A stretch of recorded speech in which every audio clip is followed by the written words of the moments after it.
Allahu Akbar, Allahu Akbar.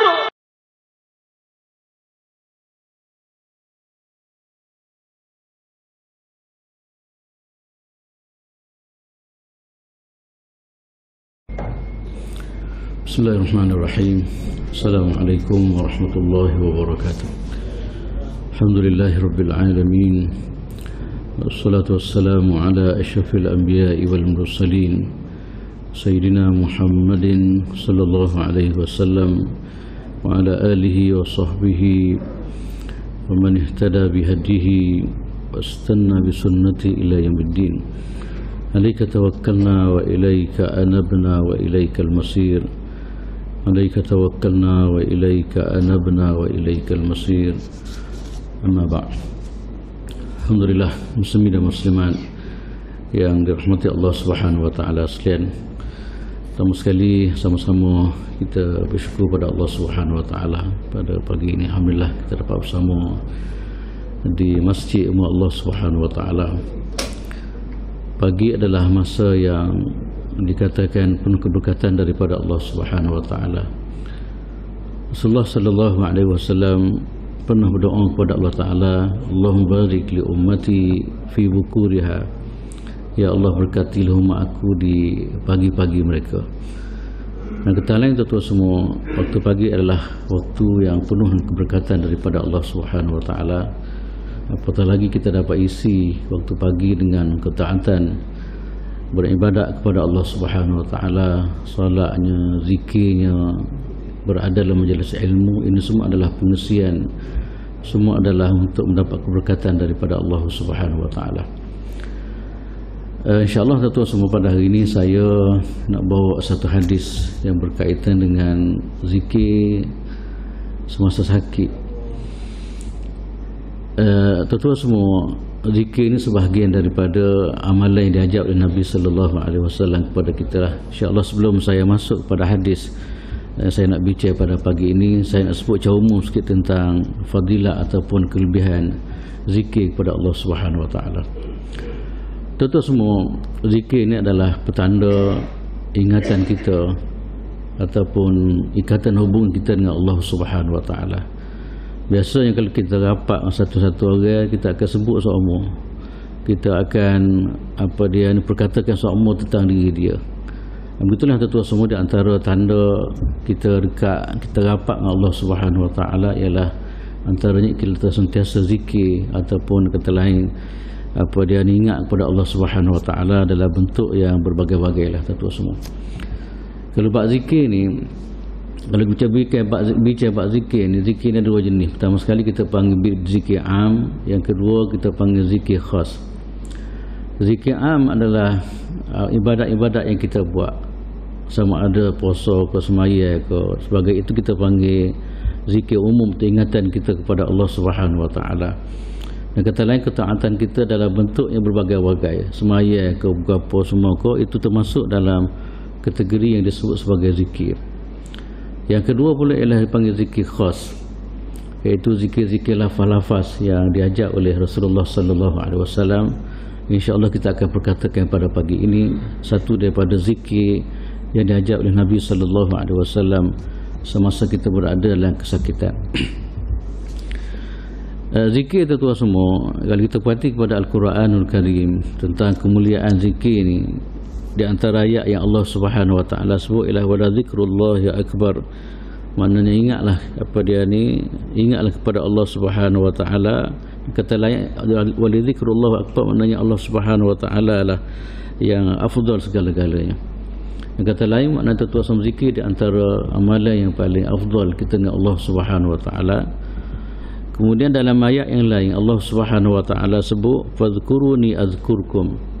Ingatlah kepada aku, zikir ataupun ingatlah kepada aku, nescaya aku akan ingat kepada kamu. Hal ini sudah cukup tuan-tuan semua. Ayat ni maknanya melambangkan satu kelebihan, satu kemuliaan besar bagi orang yang ingat kepada Allah Taala.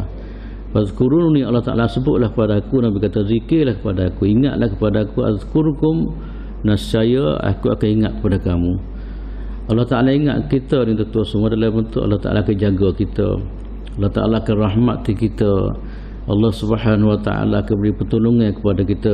Allah taala akan dia akan bersama kita. Bukan macam itulah apa yang disebut sebagai azkurkum, Allah Subhanahu wa taala akan ingat kepada kita. Di mana ayat ni tuan semua, saya rasa dia cukup sebenarnya. Saya nak cerita tentang kelebihan zikir ni. Ayat ni dah cukup makna nak ceritanya orang yang zikir, orang ingat kepada Allah Subhanahu wa taala, sentiasa berada dalam jagaan Allah Subhanahu wa taala. Kemudian dalam ayat yang lain Allah Ta'ala sebut wazkurullaha katsiran la'allakum tuflihun. Ingatlah kepada Allah Subhanahu wa taala banyak-banyak, moga-moga kamu akan diberi kejayaan oleh Allah Subhanahu wa taala. Ayat ni tentu semua yang berkaitan dengan peperangan pada masa Rasulullah sallallahu alaihi wasallam.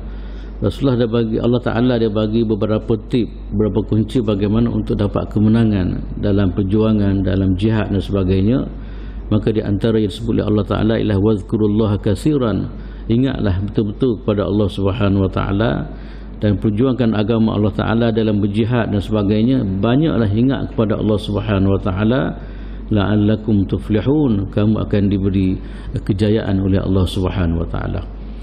Tuan-tuan semua, apabila kita ingat kepada Tuhan ni, dengan kata lain maknanya pertama sekali kita akan bersungguh-sungguh untuk melaksanakan perintah Allah Subhanahu wa taala. Yang kedua pula, apabila kita ingat Tuhan ni, kita akan cuba mengelak perkara-perkara yang Allah Ta'ala larang. Maka dengan sendiri apabila berlakunya dua perkara dalam kehidupan kita, maka jelas la'allakum tuflihun, kamu akan diberi kejayaan oleh Allah Subhanahu wa taala. Kemudian ayat yang ketiga tuan-tuan semua ialah wazakirinallaha katsiran wazakirati a'adda lahum maghfiratan wa ajran 'azima. Allah Subhanahu wa taala sebut di antara senara-senara orang yang akan dapat keampunan, orang yang akan dapat syurga Allah Subhanahu wa taala, Tuhan bagi senara yang begitu banyak sekali. Antaranya orang benar-benar Islam, antaranya orang puasa, antaranya kuat beribadat kepada Allah Subhanahu wa taala. Di antara senara tu semua orang yang dapat kemuliaan, keampunan dan syurga Allah taala ni adalah wazakirinallaha katsiran wazakirat, iaitu orang yang perempuan ataupun orang lelaki atau perempuan yang sentiasa ingat kepada Allah Subhanahu wa taala. Di mana Allah Taala boleh sebut ayat ni tuan semua, dia akhir sekali Tuhan kata apa dia? A'addallahu lahum maghfiratan wa ajran 'azima.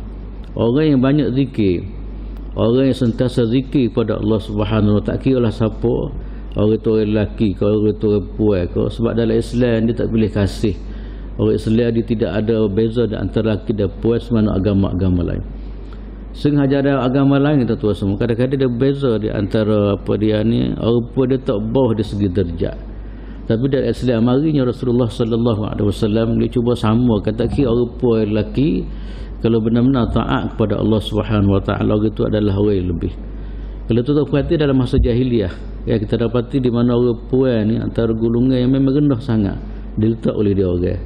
Maka marinya Islam tu akak tarah dia orang puan ni. Sebab tu dalam hadis ke dalam ayat Quran sendiri pun tuan semua tak kira siapa-siapa, orang yang benar-benar apa dia ni jaga hubungan dengan Allah Subhanahu wa taala, sama ada orang lelaki ataupun orang perempuan, dia layak untuk dapat kebaikan atau kemuliaan daripada Allah Subhanahu wa taala. Ayat yang saya baca tadi Allah Taala sebut apa dia? Wazakirinallaha la katsiran wazakirat. Antara orang yang baik ialah orang yang laki yang banyak ingat kepada Allah Ta'ala, dan perempuan Allah Ta'ala sebut addallahu lahum maghfirah, di mana Allah Ta'ala sedia kepada dia orang dua perkara. Pertama sekali keampunan, yang kedua ialah wa ajran aziman, pahala yang begitu besar. Antara yang disebut dalam tafsir mengatakan ialah syurga Allah Subhanahu wa taala.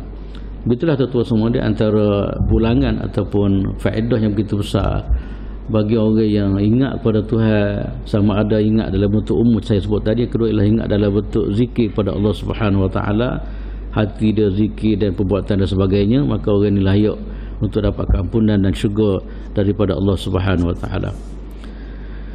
Dan Allah Ta'ala sendiri pun tuan-tuan semua, dia arah supaya kita ni orang beriman ni, katanya Allah Ta'ala, ya ayyuhalladzina amanu dzkurullaha dzikran katsira. Wahai orang beriman, katanya Allah Subhanahu wa taala, Tuhan panggil orang beriman, wahai orang beriman, panggil kita semualah.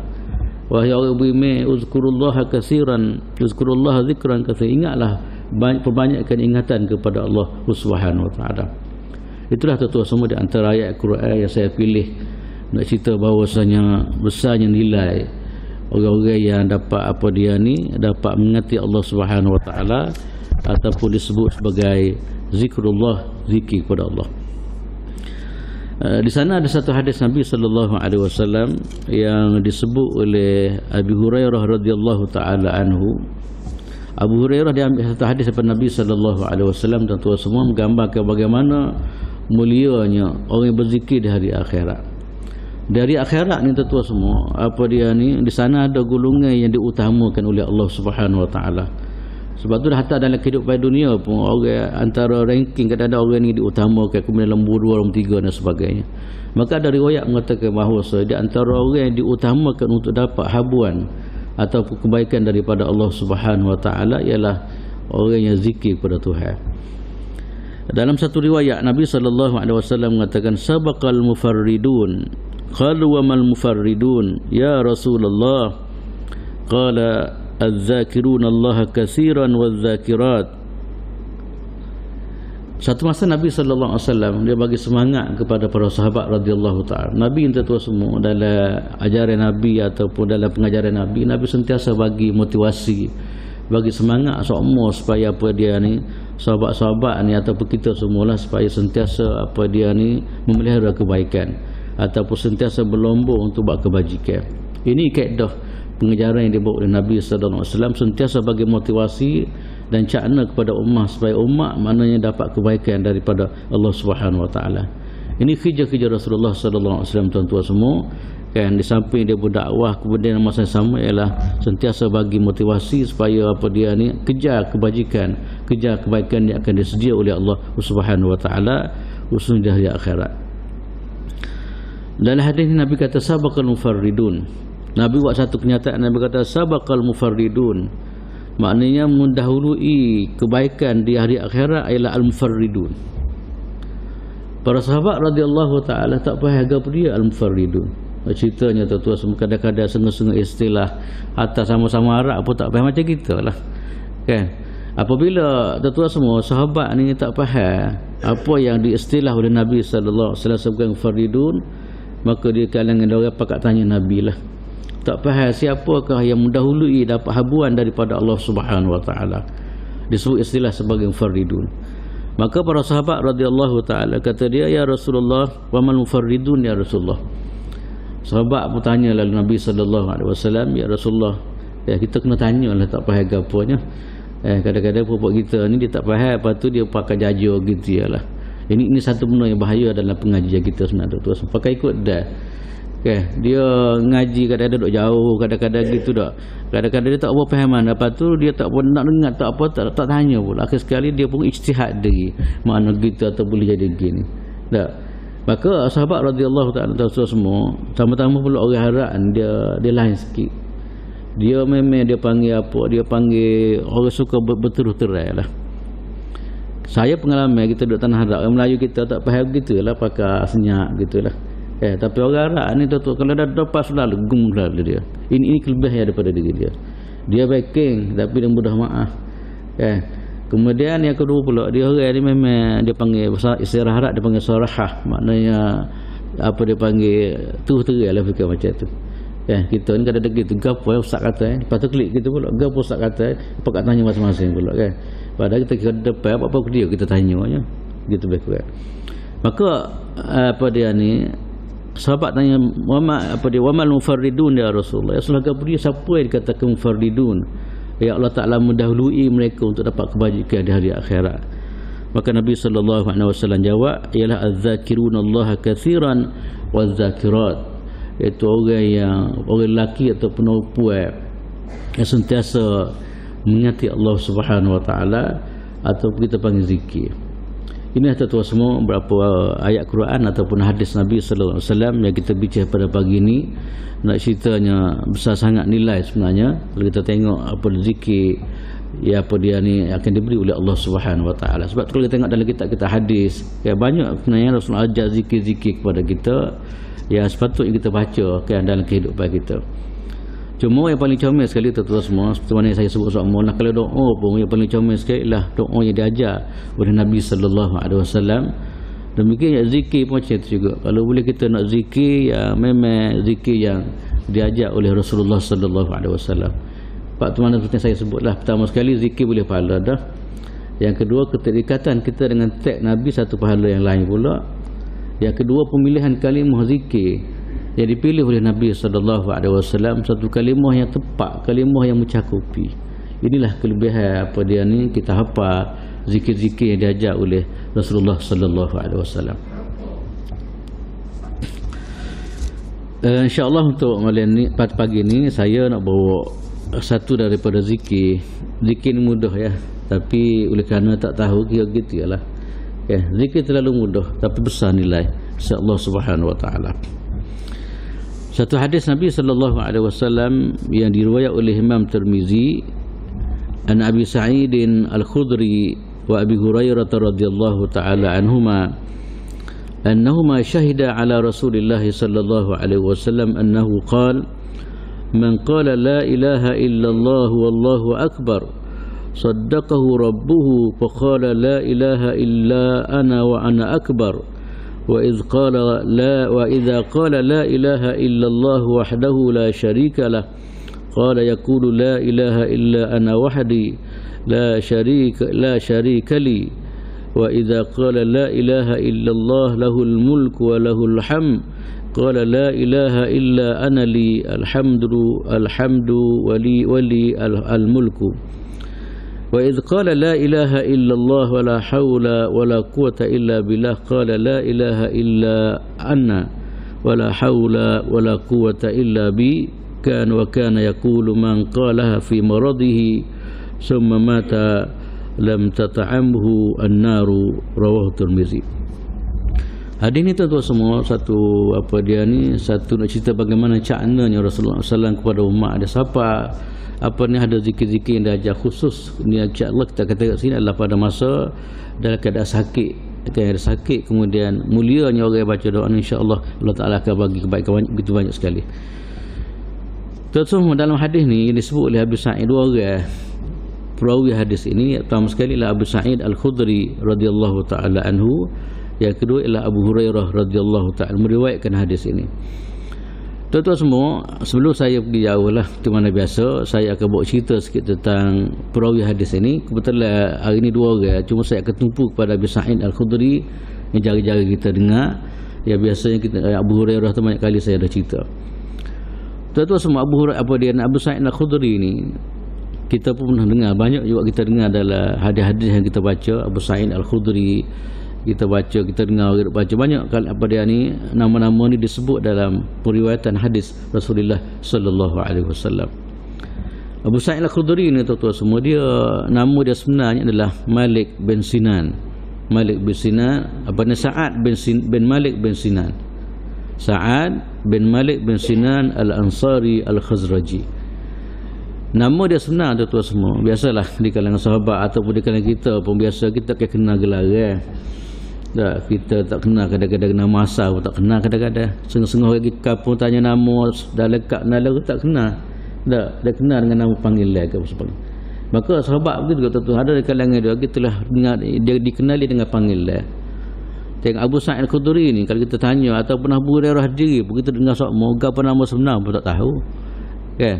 Abu Sa'id ni tuan-tuan semua, nama dia ialah Sa'ad bin Malik bin Sinan Al-Ansari Al-Khazraji. Ayah dia tuan-tuan semua, dia ni pertama sekali dia dan ayah dia adalah sahabat Rasulullah sallallahu alaihi wasallam. Ini satu kemuliaan yang Allah Taala bagilah. Sebenarnya saya sebut seumur bahawa kadang-kadang ada setengah-setengah tu memang dia seorang yang masuk Islam, ayah dia tak sempat masuk Islam, ataupun setengah tu ayah tak masuk Islam langsung kadang-kadang. Mana berlaku pada apa dia ni, nama apa, Abdullah bin Ubay bin Salul, ketua munafik di kota Madinah tu Munawwarah. Anak dia Islam, anak dia orang kuat memperjuangkan agama Allah Ta'ala, sahabat Nabi sallallahu alaihi wasallam, tapi ayah memang bapak kepada munafik lah. Kan? Nak cerita berlaku macam tu, nak cerita ni hidayah Allah Subhanahu wa Ta'ala ni kadang-kadang kita tak tahu. Kan? Ada setengah tu Allah Ta'ala tunjuk jalan dia semua. Kan? Ada setengah tu sore Allah Ta'ala pilih sore di kalangan mereka. Kemudian yang kedua pula tuan-tuan semua, dia ni adalah Ansari. Ansari makna dia orang Ansar, orang Madinah. kan. Nah, sebab itulah kalau kita dengar hadis biasanya disebut Ansari, kan. Ansari maknanya dia tuju kepada apa dia ni orang Madinah, antara orang yang apa dia ni dipuji oleh Allah Subhanahu Wa Taala, kehebatan dia, pengorbanan orang Madinah ni Ansari ni cukup besar nilai di sisi Allah Subhanahu Wa Taala. Siapa peringkat Nabi sallallahu alaihi wasallam mengatakan apa dia ni antara tanda cinta kepada Nabi ialah cinta kepada orang Ansar. Siapa gitu sekali, kan. Kemudian yang kedua pula ialah Al-Khazraji. Khazraji ini adalah kabilah dia lah, kan. Khazraji dia daripada di Madinah ni ada dua kabilah besar. Pertama sekali ialah Aus dan Khazraj. Ini dua kabilah ni tuan-tuan semua yang kita baca sejarah, kabilah yang sentiasa perang ni lebih daripada 1 tahun, daripada satu generasi peperangan berlaku di antara dua kabilah, ya. Tapi bagi Nabi sallallahu alaihi wasallam, Nabi dapat selamat keadaan, dapat mencantumkan dia orang, dapat mengislamkan apa ni dua kabilah besar ini, di mana Abu Sa'id Al-Khudri ini dia adalah daripada kabilah Al-Khazraj. Tuan-tuan semua, Abu Sa'id ni dia dia termasuk dalam dia panggil sirar sahabah. Sahabat yang kecil dia panggil, sahabat yang dengan Nabi tak lama kalau banding dengan sahabat-sahabat lain. Okay, maknanya Nabi di Madinah masa tu masa dia kecil lagi, dia baru sangatlah. Okay, kita ada sahabat kita panggil dua. Pertama sekali kibaru sahabat, sahabat besar-besar ni. Yang kedua kita panggil sigaru sahabat, orang yang kecil semasa jumpa dengan Rasulullah sallallahu alaihi wasallam. Tuan-tuan semua, nak ceritanya apabila dia masuk Islam ni, dan dia didik oleh Rasulullah sallallahu alaihi wasallam, didik oleh ayah dia, suka kepada buat benda molek. Antara benda molek ialah hubbul jihad, ialah cinta kepada jihad. Ini antara benda yang ditanam dididik oleh Rasulullah sallallahu alaihi wasallam para sahabat radhiyallahu taala anhum. Sebab itulah di kalangan dia orang anak-anak dia orang begitu daripada awal lagi, mana cinta kepada memperjuangkan agama Allah Taala, untuk menegakkan agama Allah. Sebab tu riwayat mengatakan apabila tuan-tuan semua berlakunya peperangan Uhud, di mana saat inilah saat yang mana ayah dia meninggal.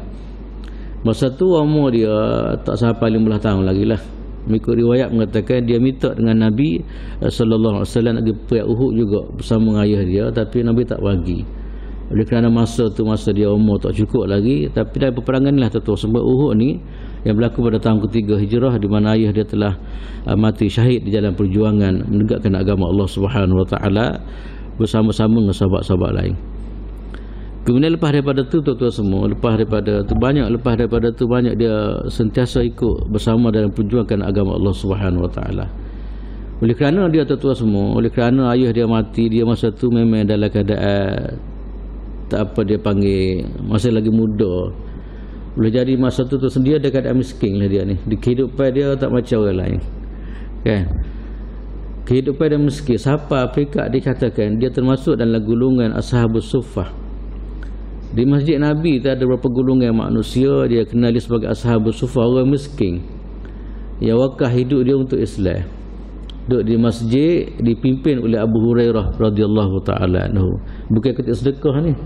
Pak kita masjid kira tempat sasaran ketika sedekah, tapi dia ni tuan-tuan semua duduk di masjid memang dia wakaf hidup dia untuk agama Allah Subhanahu Wa Taala. Ngaji, kemudian gapo saja panggilan jihad ke apa semua, dia orang di antara orang yang ke depan yang dalam melaksanakan perintah Allah Subhanahu Wa Taala. Tapi tuan-tuan semua, walaupun dia ni dalam keadaan gitu kan, dalam keadaan miskin ke apa semua, tapi dia ni sentiasa hadir halaqat ilmu Rasulullah sallallahu alaihi wasallam. Kan masa Nabi mengajar, masa Nabi bagi penyampaian ke apa, dia di antara salah seorang yang memang setia kepada majlis ilmu. Sebab itulah siapa peringkat, maknanya dia termasuk dalam golongan dia ni alim di kalangan sahabat Nabi sallallahu alaihi wasallam.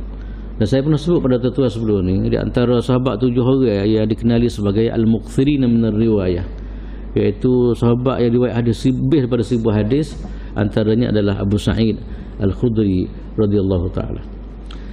Kemudian tuan-tuan semua, walaupun dia ni kira nisbah dengan sahabat lain ni kira budak lah, tapi dikatakan dia di antara orang alim, kan. Sebab itulah kealiman ni tak kira gapo lah. Dia kata kawan makan garam dulu, tak kira gitu. Dari segi alim mendapat ilmu gapo semua, dia tengok kepada kesungguhan lah. Ada sungguh duduk duduk pondok 20 tahun, kawan baru ngaji 5 tahun, tak semestinya hak 5 tahun tak boleh mengatasi 20 tahun. Itu bergantung kepada usaha dan taufik daripada Allah Subhanahu wa taala. Kemudian tuan-tuan semua, dia mati di Madinah. Yang ada sejarahnya dia meninggal di Madinah.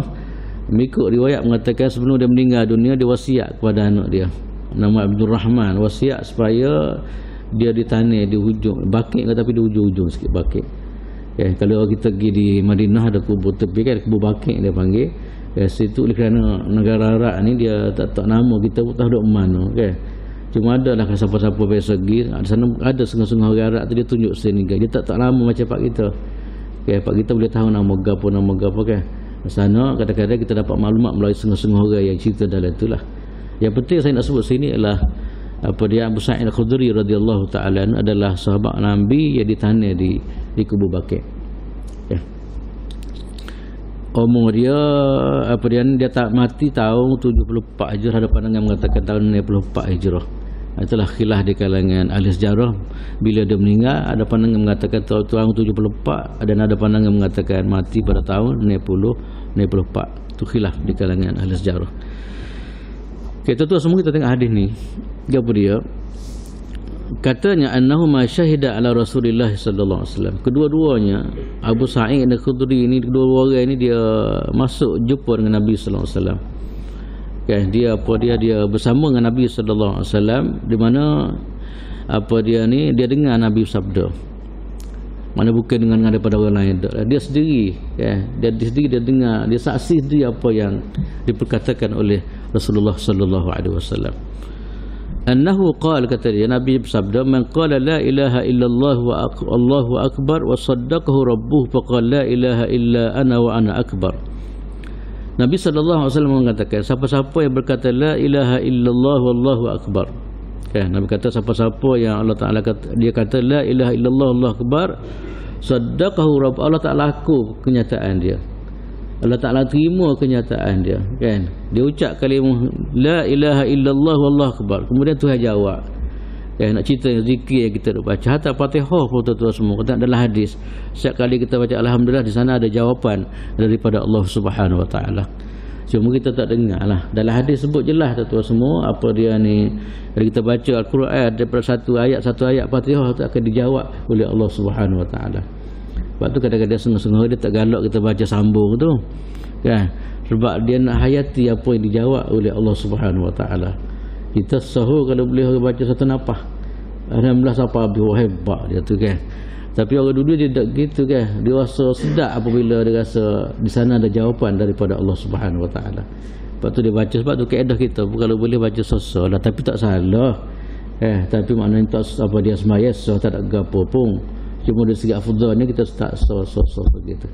Sebab tu dalam hadis makna mengatakan bahawa boleh kita baca alhamdulillah akan dijawab oleh Allah Taala, boleh kita baca Ar-Rahman Ar-Rahim akan dijawab oleh Allah Subhanahu wa taala. Sebab itulah kalau terperhati kepada Umar bin Abdul Aziz radhiyallahu taala anhu, bila baca Quran dia baca lambat sikit.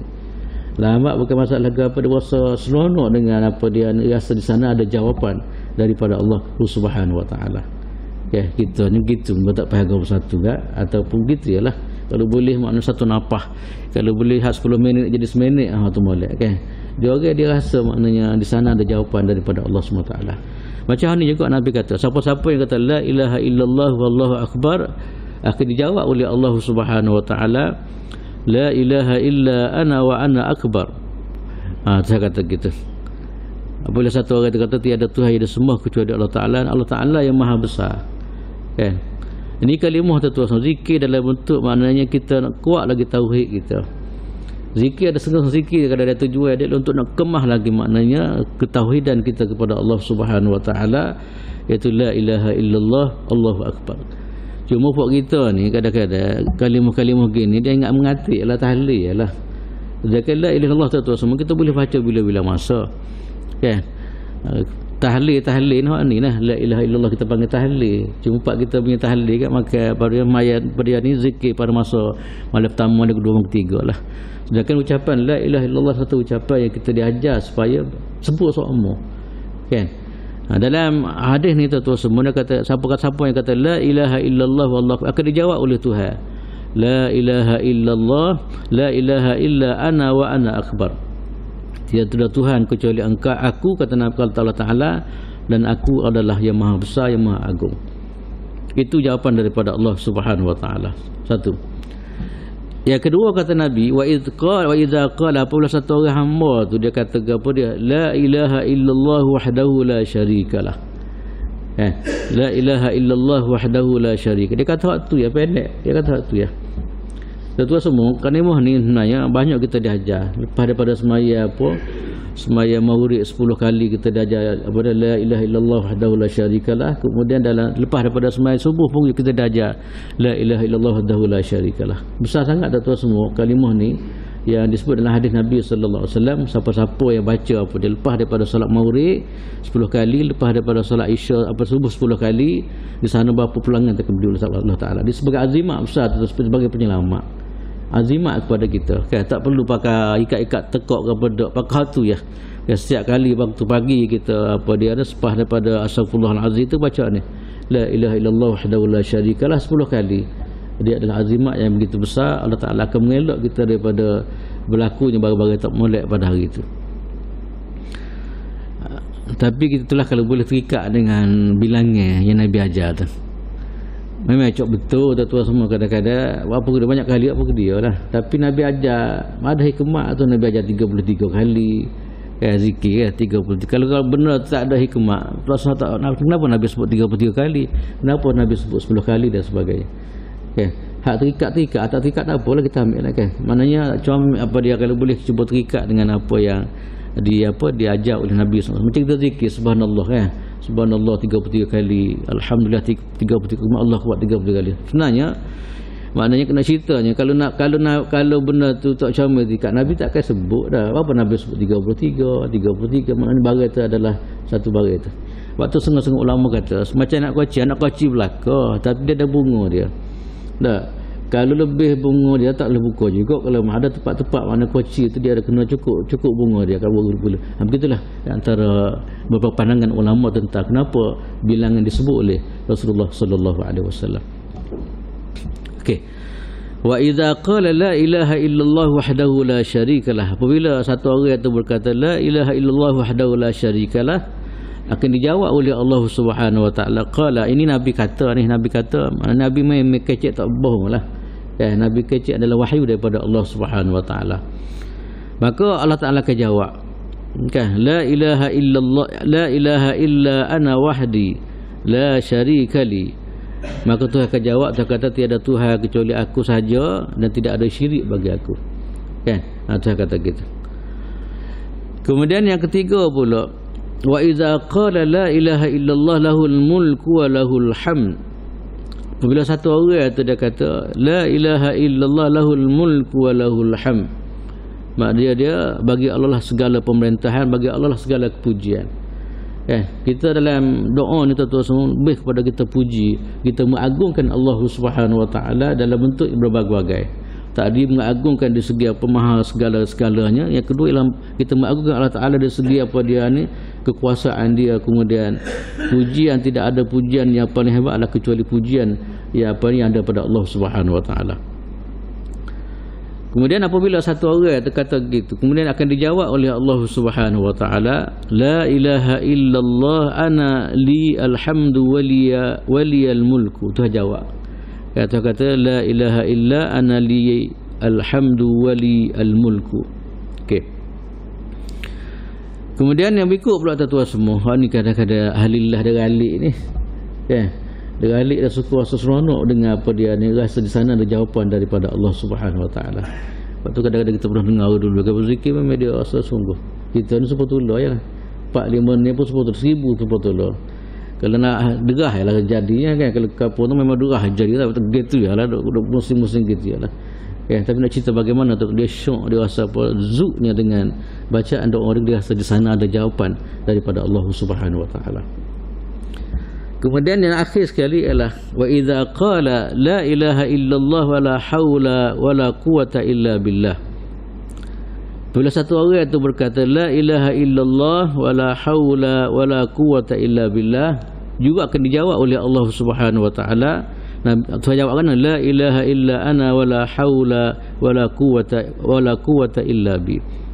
Ini tentu semua di antara zikir yang kita dapati Nabi SAW cakna sangat sewajar kita. Maknanya zikir ni penting sangat tentu, walaupun dia pendek. Kan, dia pendek tapi maknanya zikir ni direspon oleh Allah Subhanahu Wa Taala. Setiap kali kita baca akan dijawab oleh Allah Subhanahu Wa Taala. Sebab tu di akhir hadis Nabi kata wa kana yaqul, Nabi bersabda, Nabi kata man qalaha fi maradihi. Siapa-siapa yang kata doa ni semasa dia sakit. Kan? Saya boleh kata dia ada 3, la ilaha illallah wahdahu la syarikalah, la ilaha illallah lahul mulku wa lahul hamd, la ilaha illallah wa la haula wa la quwata illa billah. 3 ni. Kan? Saya kadang-kadang bila sakit saya bagi hak ni lah, kata banyak baca hak ni lah kata. Kan? Nabi kata siapa yang berkata, maqalah, siapa yang kata doa ni semasa dia sakit. Saya ulang balik, la ilaha illallah wahdahu la syarikalah, la ilaha illallah lahul mulku wa lahul hamd, la ilaha illallah wa la haula wa la quwata illa billah. Kita tahu belakang dah cuma gitu yalah kan. Boleh dah saya ulas sekali lagi. La ilaha illallah wahdahu la syarikalah. 1. La ilaha illallah lahul mulku wa lahul hamd. Yang kedua, yang ketiga, la ilaha illallah wa la haula wa la quwata illa billah. Orang Melayu kita la haula wa la quwata illa billah ni masa mai guru langit dah. Dia baca cepat bagus jugalah. Tapi nak cerita bukan cerita so dah. Okey. Boleh dah. Nabi kata man qalaha fi maradihi, siapa-siapa yang berkata doa ni ataupun lapah ni, kata Nabi kata semasa dia sakit. Dia baca sokmo semasa dia sakit. Summa mata, kemudian dia meninggal. Okey. Dia duduk mulazamah ataupun istiqamah dia baca hadis sokmo semasa dia sakit. Summa mata, kemudian takdir Allah Taala dia mati. Nabi kata lam tat'amhun nar. Nabi kata orang ini tidak akan disentuh, tidak akan dimakan oleh api neraka Allah Subhanahu Wa Taala. Ini tentu benar-benar sikit ya, tapi nilai dia besar sangat. Siapa Nabi SAW mengatakan lam tat'amhumun nar, orang macam ni tidak akan dimakan oleh api neraka Allah Subhanahu Wa Taala. Itulah tentu semua di antara apa dia ni kunci-kunci lah. Kita doa banyak, waqina azabannar, selamatlah kami daripada api neraka. Okey, banyak kadang-kadang amalan-amalan tu semua yang Nabi ajar kita supaya kita bina betul-betul. Maknanya sesuai doa kita, waqina azabannar, selamat daripada api neraka tu. Di sana ada amalan-amalan tambahan yang diajar oleh Nabi sallallahu alaihi wasallam supaya kita buat untuk melayakkan kita daripada masuk syurga, kemudian jauh kita daripada api neraka Allah Subhanahu Wa Taala. Cuba tengok tuan-tuan hadis, Nabi kata gitulah, benar taklah makna tapi besar kalimah-kalimah gini ni.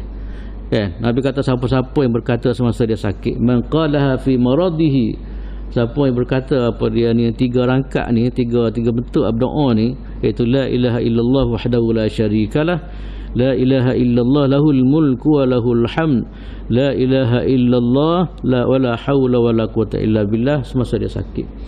Itulah tutup semua. Kadang-kadang orang Melayu kita ni gitulah. Sepatutnya masa sakit ni kadang-kadang alamat ibadat gitulah. Kita kadang sungguh-sungguh, kadang masa sakit dia sibuk diri dia dengan benda lain. Kalau hak TV tu TV lah, kadang ada hospital sakit tenak tu duk tengok TV molek lagi, kadang-kadang tak cara kepada zikir pada Allah Taala dan sebagainya. Itu semaknanya kadang-kadang Allah Taala ni dengan rahmat dia ada mukaddimah kita panggil. Kadang-kadang bagi sakit dulu ke apa semua kan. Sebab tu orang sakit ni tu semua, dia antara kelebihan dia boleh ingat Tuhan kalau banding mati gung selalu kadang-kadang kan. Sebab itulah maknanya kesakitan satu bahagian daripada rahmat supaya apa dia ni nak ajar kita buat persiapan dan sebagainya. Kalau kita guna situ lah. Tapi ada setengah macam saya sebut tadi lah, kadang-kadang sakit-sakit pun duk main begitu lagi lah kan. Tapi ni tentu semua di antara ucapan yang diajak oleh Nabi sallallahu alaihi wasallam supaya kita banyak. Benar tak payah kan, cuma oleh kerana kita tak tahu dosa. Yang kedua, kadang-kadang kita tak menjaga kita amal, sekali lupa gitu ya. Kan? Man qalaha fi maradi, siapa yang berkata saat ni semasa dia sakit, semua mata takdir dia meninggal dunia, lam tat'amhumun nar, dia tidak akan disentuh oleh api neraka Allah Subhanahu Wa Taala. Ini yang kita duk jual dalam hidup kita semua. Kita semaya Rabbana atina fid dunya hasanah wa fil akhirati hasanah wa qina azabannar. Ini perjuangan kita tu. Ini antara sebahagian daripada tip atau kunci yang diajar oleh Rasulullah sallallahu alaihi wasallam. Tuan-tuan semua, saya teringat apabila saya ada baca hadis ni, satu masa saya dia ni live dalam YouTube. Satu orang dia orang sakit di hospital. Lepas daripada saya mengajar ni, dia telefon saya. Dia di hospital, betul dia dengar hadis saya ajar ni. Dia kata, "Ustaz, dia di hospital lah, sakit tenang." Okay. Saya pun teruskan supaya dia ramah ni lah. Alhamdulillah tuan-tuan semua, duduk beberapa hari lepas tengok bunyi kata dia meninggal dunia. Rupa-rupanya masa saya nak mengajar di satu masjid Adin, saya nak mengajar Adin lah, dia follow duduk dengar. Dia dengar apa, dia tiba-tiba masa lepas daripada waktu isyak saya nak balik, dia telefon, "Ustaz, gini." Saya kata terus baca ni lah, kata insya-Allah. Ini tu nak cerita Allah Ta'ala bagi apa dia ni, kurangnya ada benda sebelum dia meninggal, ada bahaya-bahaya yang Nabi ajar, dia boleh amal benda-benda kita. Itulah tu semua sama-sama lah apa dia ni, kita usaha supaya apa ni, bagai tak payah, cuma kita nak supaya benda ni jadi amalan kita. Saya boleh sekali lagi dah. Itu la ilaha illallah wahdahu la syarikalah. La ilaha illallah lahul mulku wa lahul hamd. La ilaha illallah wa la haula wa la quwata illa billah. Itulah saya rasa untuk semua sakat tu hari ni dah, insya-Allah. Kita ni besar banyak dah ni sebenarnya. Okay, kalau kita boleh pakai amal ni, insya-Allah. Pertama kita ni orang lama-lama ni biasanya sakit seumur ke gimana. Kita harap insya-Allah supaya jadi amalan-amalan kita. Sama-sama lah tuan-tuan semua, kita doa kepada Allah Ta'ala supaya doa-doa gini jadi amalan kita, dan kita harap insya-Allah kita menyahut apa yang Nabi ajar kita supaya apa dia kita berakhir dalam keadaan macam ni insya-Allah Ta'ala. Katalah yang baik daripada Allah Subhanahu Wa Ta'ala, kekurangan daripada kelemahan diri saya sendiri. Aqul qawli hadza wa astaghfirullahal azim li wa lakum wa lisa'il muslimina wal muslimat. Assalamualaikum warahmatullahi taala wabarakatuh. Bismillahirrahmanirrahim. Alhamdulillahirabbil alamin. Wassalatu wassalamu ala Rasulillah wa ala alihi wa sahbihi ajma'in. Allahumma fa'na bima 'allamtana wa 'allimna ma yanfa'una warzuqna 'ilman yanfa'una. Alhamdulillahi ala kulli halin wa na'udzu bika min hali ahli an-nar. Allahumma ja'alna minal ladzina yastami'una al-qawla fayattabi'una ahsanah. Allahumma ja'al jam'ana hadza jam'an marhuma وتفرقنا من بعده تفرقا معصوما ولا تجعل فينا شقيا ولا محروما. اللهم إنا نسألك خير هذا اليوم فتحه ونصره ونوره وهداه ونعوذ بك من شر ما فيه وشر ما بعده. ربنا عليك توكلنا وإليك أنبنا وإليك المصير. ربنا آتنا في الدنيا حسنة وفي الآخرة حسنة وقنا عذاب النار. وصلى الله على سيدنا محمد وعلى آله وصحبه وسلم. الحمد لله رب العالمين. سبحانك اللهم وبحمدك أشهد أن لا إله إلا أنت أستغفرك وأتوب إليك.